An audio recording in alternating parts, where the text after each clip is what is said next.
This is Jamil Mpima from Uganda, Ministry of Health, digital specialist. I'll be making this presentation together with a colleague, that is Chris Kazana. This is about utilization of geospatial technologies to support service delivery, and case of using eCHIS. eCHIS is Electronic Community Health Information System that we're implementing in Uganda. So, in terms of the geospatial technologies, we know that health systems are evolving and are moving away from the traditional approach of one shoe fits all, but trying to make sure that we have dedicated interventions for the different communities, and also make sure that no one is left out. Those are some of the ways that geospatial is coming in to ensure universal healthcare. So this geo-enabling of the healthcare supports to make sure that we reach everyone and do it at the lower level of the health facility. So it provides that information that you need to understand critically where the people you are serving are, and where and what intervention do you need, and probably what logistics do you need. So this helps to make sure that no one is left out and ensure that we have health equity. So within this, we look at different metrics such as the population and where they are settled, and then look at the different administrative areas, the infrastructure. Sometimes we have the travel time and so many other components we analyze within the geospatial, and then provide data that is used for the decision making. So traditionally, geospatial has been used, let's say, to analyze data, looking at, let's say, coverage estimates of a certain place, look at some indicators. But now this is the reverse, trying to make sure that we use this to inform the decision maker. Where should we invest? What intervention do you need? So this is best helpful in making sure that we have or we know what it takes to offer service. And so you can decide to make sure that either you build a facility, depending on what you see on those different maps that you're producing, or just perform an outreach, or just probably have a mobile facility that goes on to serve the population. But also health workers are able to know exactly where their work is to be done, and also where to put these outreaches. So this improves resource allocation, because we work in most of the places where resources are limited and you need to decide amongst the various interventions. And then here, you'll be able to know who is missing out as you do the geospatial modeling. So looking at the eCHIS, this is the Electronic Community Health Information System. Currently, it's being deployed in 19 districts, and we have two types of community health workers: the village health teams, or the VHTs. 13,592 are using the tool, and then 168 community health extension workers who are supervisors are also using the tool across 19 districts. And we also have 10 more districts in the pipeline that will be using this tool.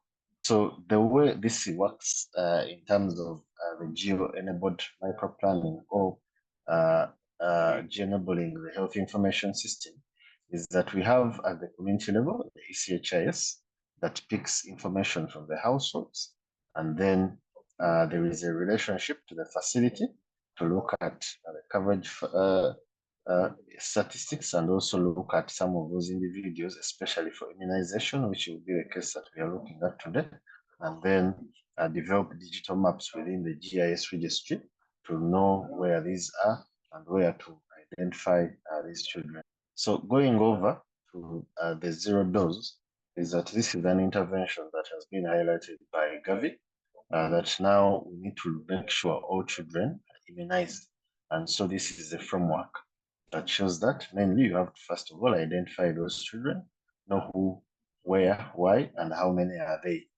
So originally, how we've been doing this is that here, you look at your facility statistics, how many people came, got, let's say, BCG, and then how rather DPT1, and then those who didn't get DPT3, then just get the difference, and then that makes the zero dose children without having the exact numbers community. And then you have to know how to reach them, and then make sure you also monitor and measure your interventions. So this is a common zero dose framework that you'll get more details on the Gavi website. So I'll hand over to my colleague Chris to take us through the use case using eCHIS data on how we use this to identify zero dose children and also identify the interventions that can be made. Over to you, Chris. Thank you, Jamil, and good afternoon. I think good evening or good afternoon. For the geospatial, we also adopted the Gavi framework to come out with the geospatial solutions for the immunization program. And for this case, we are going to focus on DPT. So we are going to focus on DPT, and we are looking at the DPT coverage. We're also looking at the zero dose. We're also looking at mixed communities. So looking at this framework, using geospatial technologies and tools, we are able to identify where those children are. We are able to answer the questions that you see on the left. Who are those children? First of all, we need to understand them. So using geospatial, we're able to pinpoint at who are those children. And here for this case, we are looking at the under ones because we are looking at DPT. Then where are they? It's a very important question that we also look at, and using geospatial, we are trying as ministry to address that question. Where are they? Because we want to reach every child. So where are they? Then why? We also attempt to answer that question. Why are they not immunized? Are they accessible? Why? Then also how many zero dose children are they? So we answer those questions by using geospatial tools. Then after getting that those questions answered, we have enough evidence to advocate for them. So we have evidence, we can now advocate to management, to the politicians, and to everybody using the information products that will have come from the geospatial tools. We are able to advocate for those children. Then we reach out to them. Here we design interventions that tend to target those children because we have the evidence, we have advocated. Now we can actually use the GIS tools to design interventions to reach out to those children. Then after reaching out, we measure because we have to measure our performance. How are we doing? So we monitor and then measure change or progress. So I wanted to bring this so that you understand how geospatial feeds into this framework. Yes, now here, our methodology has been, we start by planning, like any other project or like any other system, you have to plan. So we define our needs properly. We need to understand the data. We have a challenge in Uganda, like in many other countries. Spatial data, we don't have a pool where we can pick all this information at once, or where we can pick this information at will. So we have to look for this information from different sources. So we have to plan, identify the sources we have to get the information from, which we use in the modeling. Then the techniques of collecting it. Some of it is primary data. Some of the information we have to pick from those who have already collected it and write the right approach. In case we need to know where are the zero dose children and how can we reach them. So our product must speak to that question or to those questions. Then we acquired the information, and among the information we acquired, or the spatial data sets we acquired, included the information we extracted from eCHIS, and as my colleague presented, the challenge we have is that this system has not been rolled out countrywide. It is being rolled out in a few districts. So we picked from those few districts, and as I will present, we zeroed down to one district for this particular case. Then we also used population data, which we acquired from Grid 3, and we tried to use the most recent, which was 2023. It was modeled in 2023. Then we also used administrative data, which we acquired from our bureau, the Uganda Bureau of Statistics. And for this case in Uganda, maybe I don't know how it is in Kenya, our lowest unit of administration is a village for rural areas. Then in urban areas, it's a zone. So we have data and we're modeling it up to the village level. Then we have data on protected areas, because they also help us to answer some questions why people are not being served. Maybe these people are in a protected area where we're not supposed to have facilities, and so on. Then we also use satellite images to extract data on settlements and on building footprints and all that. Then we also use data on settlements. Then health facilities data. Here we're interested in locations, and then type and ownership. Then also use data on outreaches. So next, as you see here, we extracted all those information sets as I was telling you, and as you can see from the eCHIS, we're able to extract the DPT immunization data. And here we are strictly interested in those records which had coordinates. Then we also picked the data from Grid 3. We extracted the population from Grid 3, and here we're interested in the under 1 population. Then we also looked at Amuru. We extracted the Amuru, and Amuru became our case study, because we picked Amuru because it had more DPT records which had geo-coordinates. So we couldn't use any other district because Amuru had more records. Then, and our focus was to go at least up to village level. Then we also extracted building footprints from the images. And as you can see on your right, this is the first table you see there are some of the records. You can see they are not well populated because they have just rolled out. Actually, they have just rolled out this system. So we hope in the future we shall have a more complete data set. So you can see Amur highlighted on the map. And as you can see, those red dots indicate the districts that where they have rolled out the system, and those dots indicate the real locations of the children, the homes where they came from. So we picked Amuru because it had more records, which were geo-referenced. Yes, at this point we did an aggregation, as I told you. So we had to aggregate those points to the lowest level of analysis, which is the village level. So we aggregated the absolute numbers, like how many of those points are in a given village, so that we know how many children who are immunized and who came from that village. But what I can tell you also, we got cases from the system of records which didn't have geo-coordinates, but the data was able to show us that these people came from this particular village. So we also made use of that data. We had to georeference it to a village which appears in the records, and then made use of that information.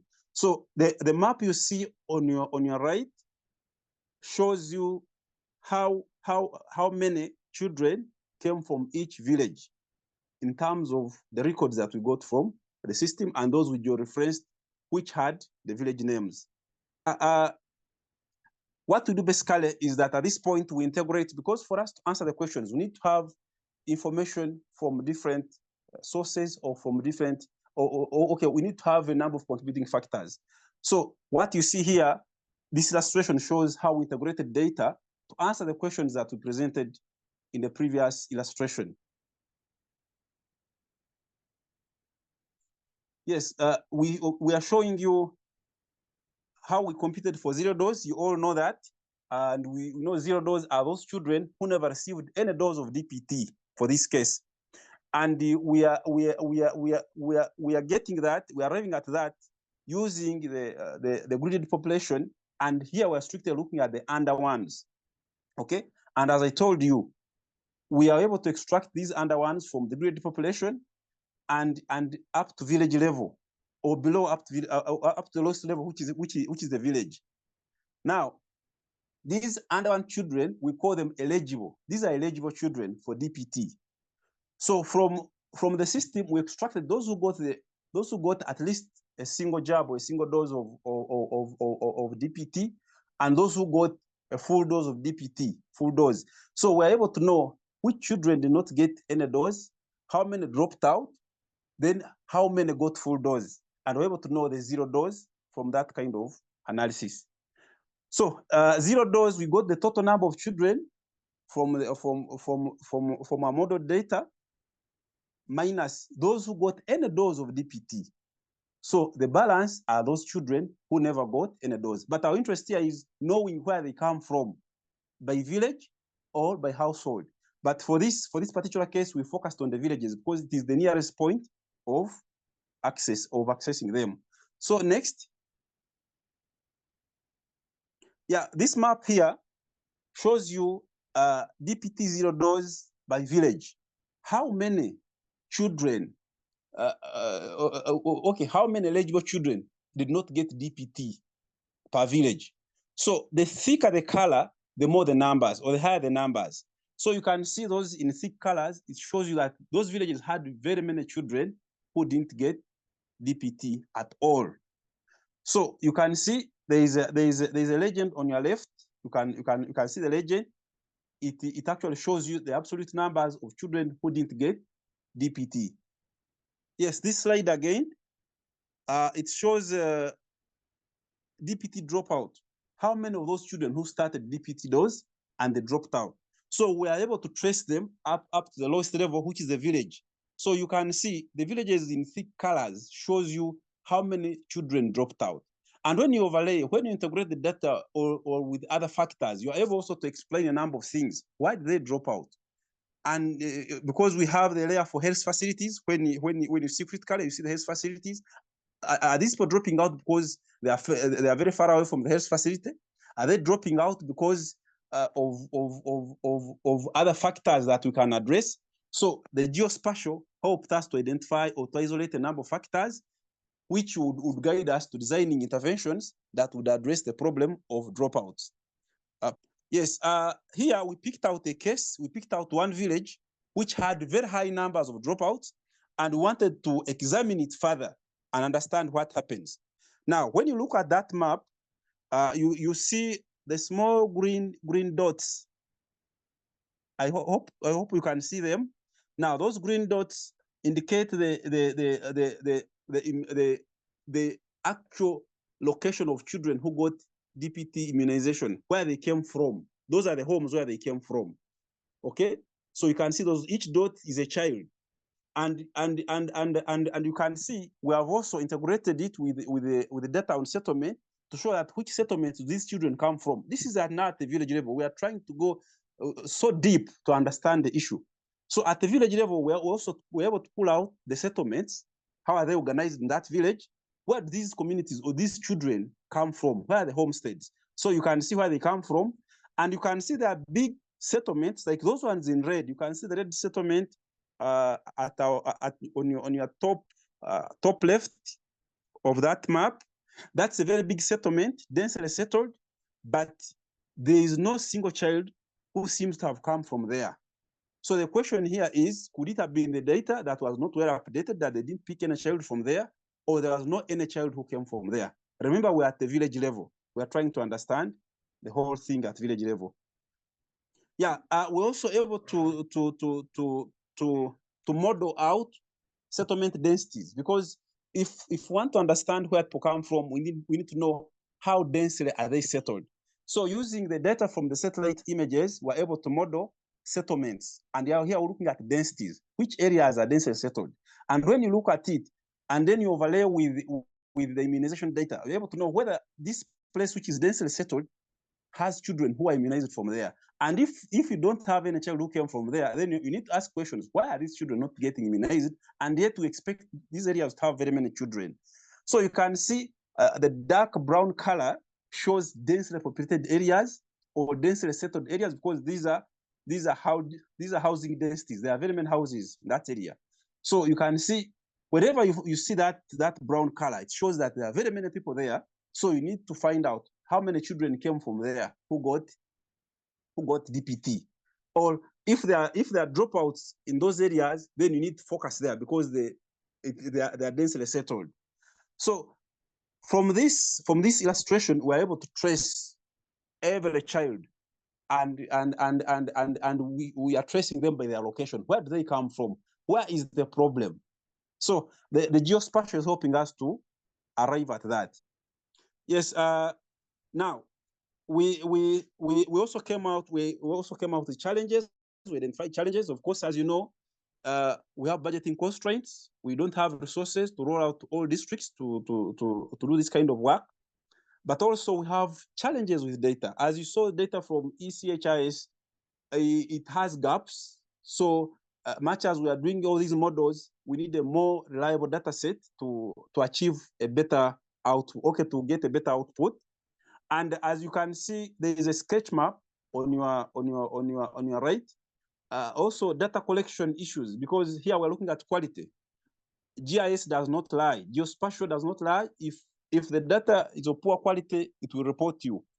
So some of the points you see fall outside Amuru, and yet in the system, they are reading that they are from Amuru district. So when we are doing our overlays, we realize that these data sets, they read Amuru, but they are not actually, when you lay them on the ground, on the map, they are not in Amuru. So that's a data quality issue. So we hope to improve in future, especially by training our data collectors so that we can get a better outcome. Then we also have a challenge as a ministry, which we are grappling with. We are trying to come up with a robust geodatabase, so that we can have a more dependable geodatabase and we can answer all the questions as they come. Because right now, as it is, whenever we have a task or we have a project, we have to look around for data, and data comes in different formats, in different quality. All those issues as you know them that relate to data. So if we develop a one-stop center, or if we develop a comprehensive geodatabase for the ministry, we shall have addressed that problem. So I think I can stop here for now, unless there are questions. Thank you. Thank you, Chris. I see there's a question here from Bernard, and you've partly answered it on the last slide. So maybe, Chris, you can just answer, maybe give more insight into the question. So he's asked, how up to date is the population data in respect to under 1 year old?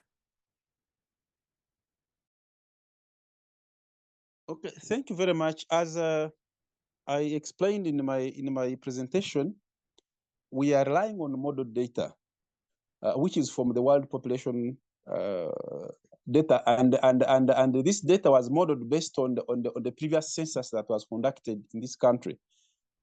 Recently, we conducted a new census for Uganda, a new population census for Uganda, and our hope is that they will use that data to remodel and give us more updated and more realistic modeled population data.